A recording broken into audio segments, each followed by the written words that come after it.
वालेकुम अस्सलाम। तो हमारी पहली क्लास है इंट्रोडक्शन की, और आप लोग सब अपना अपना तारुफ करवाएं कि आपका नाम क्या है और आप कहाँ से आए हैं। मेरा नाम है पारिस, मैं फैसलाबाद में रहता हूँ और मैं फरवरी 14 में पैदा हुआ। रख लिया। और मैं मूसा हूँ। तो बच्चों, आज हम एक कहानी सीखेंगे, पढ़ेंगे, और आप लोग बताओगे बाद में कि आपने उससे क्या सीखा।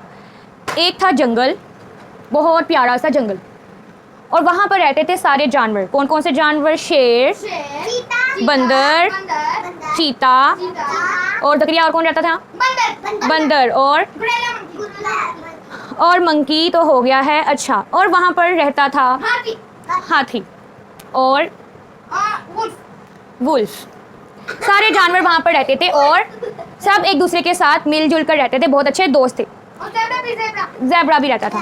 चलो, अब आप लोगों ने नहीं बोला। अच्छा सुनो, तो वहाँ पर एक और भी जानवर था, और वो था एक गधा। कौन था? उस गधे का नाम था गैरी। क्या नाम था?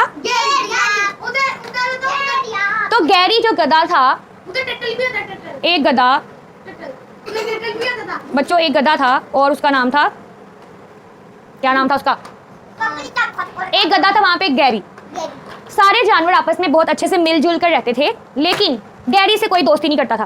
सब कहते थे कि गैरी बेवकूफ़ है, और सब उसका मजाक उड़ाते थे, और कोई भी उसे दोस्ती नहीं करता था, ना ही उसको अपने साथ गेम में शामिल करता था, और उसको दोस्त भी नहीं बनाता था। एक दफ़ा क्या हुआ कि जंगल का बादशाह जो कि महल में रहता था, वो कौन था? तो जंगल के बादशाह शेर ने सोचा कि क्यों ना जानवरों का एक मुकाबला करवाया जाए। तो शेर बादशाह ने और मलका शेरनी ने ऐलान करवाया कि हम जंगल में एक मुकाबला करवाएंगे। किस चीज़ का मुकाबला करवाएंगे? जानवरों का मुकाबला करवाएंगे कि कौन सबसे अच्छी पेंटिंग करता है। सबसे अच्छी पेंटिंग कौन करेगा? तो उन्होंने ऐलान करवाया कि सारे जानवर एक दिन अपनी अपनी पेंटिंग बनाकर लाएं। जिसकी पेंटिंग सबसे अच्छी होगी, हम उसको महल की दीवार पर लगा देंगे। महल की दीवार पर उसकी पेंटिंग लगाई जाएगी, और वो सबसे ज़्यादा उसको इनाम दिया जाएगा। अब सब जानवरों को पता चला, और सब कहते हैं कि हम तो अपनी अपनी पेंटिंग बनाकर लाएंगे। तो वहाँ पर जो था खरगोश, उसने सोचा कि मैं ही ये गेम जीतूंगा। टर्टल भी था। तो खरगोश ने सोचा कि मैं सबसे अच्छी पेंटिंग बनाऊंगा और मैं जीत जाऊंगा। वहाँ पर एक छोटी चिड़िया थी, और उसने सोचा कि वो पेंटिंग बनाएगी और वो सबसे अच्छी पेंटिंग बनाएगी। और वहाँ पर था एक बंदर, उसने सोचा कि वो पेंटिंग बनाएगा और उसकी पेंटिंग ही फर्स्ट आएगी, वही जीतेगा। फिर क्या हुआ कि गधा भी वहाँ पर था, उसने सुना, उसने सोचा कि वो भी पेंटिंग बनाएगा और सबसे अच्छी पेंटिंग वो बनाएगा। तो सब लोगों ने गधे का मजाक उड़ाया कि ये कैसे पेंटिंग बना सकता है, इसको तो कुछ आता ही नहीं है। मूसा किसका मजाक उड़ाया सबने? गधे। उन्होंने क्या कहा उसके बारे में? ये कैसे पेंटिंग बनाएगा, ये तो गधा है। उन्होंने सोचा ये तो गधा है, तो गैरी कैसे पेंटिंग बना सकता है। फिर क्या हुआ कि गैरी ने सोचा कि अब वो सबको दिखा देगा कि वो बहुत अच्छी पेंटिंग बना सकता है। उसने सोचा कि वो किस चीज़ की पेंटिंग बनाए। वो सोचता रहा, उसको समझ नहीं आया कि वो क्या पेंटिंग बनाए। फिर वो एक जगह से गुजर रहा था, उसने देखा कि आसमान कितना प्यारा है, और साथ में देखा उसने आसमान पर एक गोल गोल सा सूरज था जो चमक रहा था। उसने सोचा कि मैं आसमान की पेंटिंग बनाता हूँ। फिर उसने देखा कि नीचे बहुत प्यारी घास है और साइड पर पहाड़ है। तो उसने सोचा कि वो यही पेंटिंग बनाएगा। वो पेंटिंग में क्या बनाएगा? उसने सोचा एक सूरज, कुछ बादल, कुछ पहाड़ और प्यारी सी घास। फिर वो आ गया अपने घर और सोचने लगा कि चलो पेंटिंग बनाता हूँ। उसने एक सफ़ा पकड़ा और सबसे पहले उस सफ़े पर एक बनाने लगा सूरज। उसने सूरज ड्रॉ किया और उसका सूरज बन गया यूं टेढ़ा मेढ़ा सा। उसने कहा ये सूरज तो गोल होता है, मेरा सूरज कैसा हो गया? नहीं, ये तो गलत है। उसने इस पेपर को ख़राब करके फाड़ के पीछे फेंक दिया। फिर कहा दोबारा बनाता हूँ। दोबारा बनाया तो उसका सूरज ऐसे लंबा सा बन गया। उसने सोचा ये सूरज तो ऐसा नहीं है, मेरा सूरज तो अच्छा नहीं बना, दोबारा बनाता हूँ। फिर दोबारा बनाया तो दोबारा से सूरज खराब हो गया। उसने सोचा कि अब तो मैं ये मुकाबला हार जाऊँगा और सब लोग मेरा मजाक उड़ाएंगे, तो मैं कैसे मुकाबला जीतूँगा। फिर वो उदास हो गया और सोचने लग गया कि अगर वो मुकाबला हार जाएगा तो कोई भी उससे दोस्ती नहीं करेगा। लेटे लेटे वो सोच रहा था, और उसके जहन में एक ख्याल आया कि वो सूरज कैसे बनाए। तो उसने क्या किया, उसने जो उसके पास एक गोल सी चीज़ पड़ी हुई थी, जैसे ग्लास होता है ना गोल, उस ग्लास को पकड़ा, उसको ऐसे रखा पेपर के ऊपर यूं, और फिर उसको रखने के बाद उसने उसके गिर्द दायरा ड्रॉ कर दिया, ऐसे सर्कल। उसको रख के पेपर पे और ऐसे सर्कल ड्रॉ किया तो वो बिल्कुल गोल बन गया। तो फिर गैरी ने कहा कि हाँ, अब ये अच्छा लग रहा है। अब उसने कहा कि चलो मैं बादल बनाता हूँ और आसमान। तो उसने सोचा आसमान में कौन सा रंग करूँ। आसमान में होता है, कौन सा कलर होता है आसमान में? ब्लू कलर होता है। तो उसने कहा चलो ब्लू कलर करता हूँ। अब उसको क्या हुआ कि उसके पास, उसने अपने कलर्स चेक किए तो उसके पास ब्लू कलर था ही नहीं। उसने सोचा अब तो मेरी ड्राइंग फर्स्ट नहीं आएगी, तो मैं क्या करूँ। फिर उसके जहन में ख्याल आया, उसने सोचा सोचा सोचा, उसने अल्लाह से मदद मांगी और उसके जहन में ख्याल आया कि उसकी टीचर ने बताया था कि 2 कलर्स होते हैं, एक होता है ग्रीन और एक होता है येलो।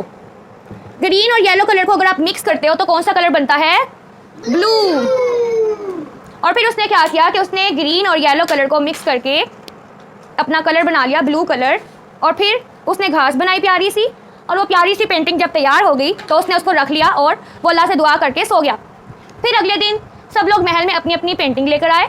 तो क्या हुआ कि खरगोश ने जो पेंटिंग बनाई थी, खरगोश की पेंटिंग के अंदर क्या था, तो अगले दिन सब जानवर अपनी अपनी पेंटिंग लेकर आ गए महल में। सबसे पहले खरगोश ने अपनी पेंटिंग दिखाई, तो खरगोश ने क्या ड्रॉ किया था बच्चों, खरगोश ने ड्रॉ की थी गाजर। उसको गाजर बहुत पसंद थी तो उसने गाजर ही बनाई।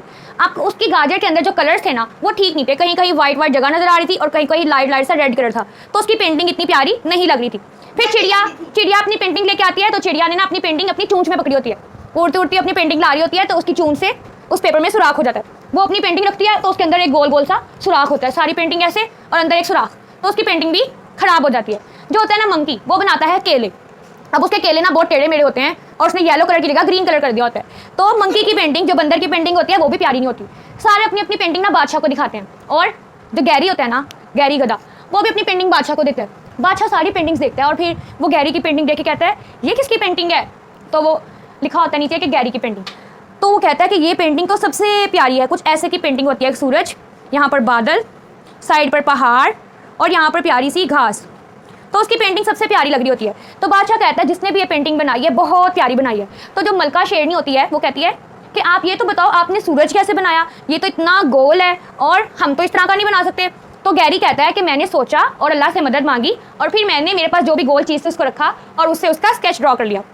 तो वो सब कहते हैं कि वाह गैरी तो बहुत अक्लमंद है। और फिर क्या होता है, बादशाह उसकी पेंटिंग को महल में लगा देता है और उसके बाद सारे जानवरों को पता चल जाता है कि गैरी कितना ज़्यादा अक्लमंद है और सब उसे दोस्ती कर लेते हैं।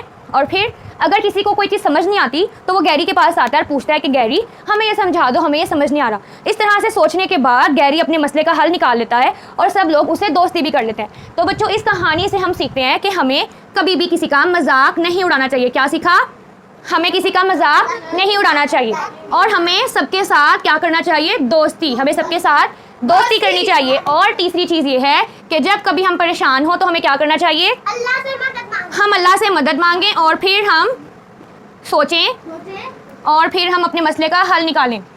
ठीक है बच्चों, चलो अब आप लोग बताओगे। चलें अब आप लोग मुझे बताएंगे आपने इस कहानी से क्या सीखा। सबसे पहले फारिस आप बताओ आपने इस कहानी से क्या सीखा। कि हम किसी का मजाक ना उड़ाएं, किसी का मजाक ना उड़ाएं, हम अल्लाह से मदद मांगे। वेरी गुड, आप लोगों ने बहुत अच्छा बताया कि हम किसी का मजाक ना उड़ाएं और कोई मुश्किल हो तो अल्लाह से मदद मांगें और कोई परेशानी हो तो सोच कर उसका हल निकालें और सबके साथ दोस्ती करें। तो यहाँ पर हमारी आज की कहानी ख़त्म होती है। ओके, चलिए अब हम लोग दुआ पढ़ेंगे। आप सब लोग मेरे साथ पढ़ेंगे। अल्हम्दुलिल्लाह हिल्लाजी अहयाना बादमा अमातना व इलैहिन नुशूर। अल्हम्दुलिल्लाह हिल्लाजी अहयाना बादमा अमातना व इलैहिन नुशूर। अल्हम्दुलिल्लाह हिल्लाजी अहयाना बादमा अमातना व इलैहिन नुशूर। चलें अब आप लोगों की बारी, फारिस से दुआ सुनाएं। अल्हम्दुलिल्लाह हिल्लाजी अहयाना, रिपीट नहीं रिपीट, बादमा अमातना व इलैहि नशूर। फिर से क्या, अल्हम्दुलिल्लाह अल्हम्दुलिल्लाह लजी आयाना बादमा नहीं मशहूर। चलो मैं बोल रहा था। चलिए अब आप लोग मुझे सवालों के जवाब देंगे। सबसे पहले बताएं हम सबको किसने पैदा किया है। अल्लाह ताला ने हमें क्यों पैदा किया है। हम सबको किसने पैदा किया है। अल्लाह ताला ने हमें क्यों पैदा किया है, ताकि हम अल्लाह की इबादत करें। ताकि हम इबादत करें। हमें किसकी बात माननी चाहिए, मैंने किया